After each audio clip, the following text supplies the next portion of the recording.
అండి ముందుగా 4 గుడ్లను తీసుకొని అలా పెట్టుకొని అందులో తురిమిన క్యారెట్ను అలాగే కొత్తిమీరను ఆనియన్స్ని కొద్దిగా కారం దానికి సరిపడినంత సాల్టు అన్నిటినీ వేసుకొని కొంచెం పసుపు వేసుకొని బాగా బీట్ చేసుకోవాలన్నమాట. ఈ ఎగ్ మిశ్రమాన్ని అంతా ఇలా కొంచెం పచ్చిపాలు వేసుకుంటే కూడా వాసన రాకుండా ఉంటుందండి.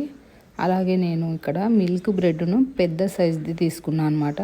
దీన్ని నేను ఎలా కట్ చేశానో చూడండి, అలా కట్ చేసి పెట్టుకోవాలి.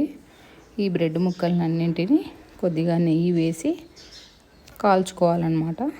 తర్వాత మనం మిక్స్ చేసి పెట్టుకున్నటువంటి ఎగ్ మిశ్రమం ఉంది కదా, అది అందులో వేసి చీజ్ను దానిపైన వేసేసి బ్రెడ్ ముక్కను కూడా పెట్టేసేయాలన్నమాట.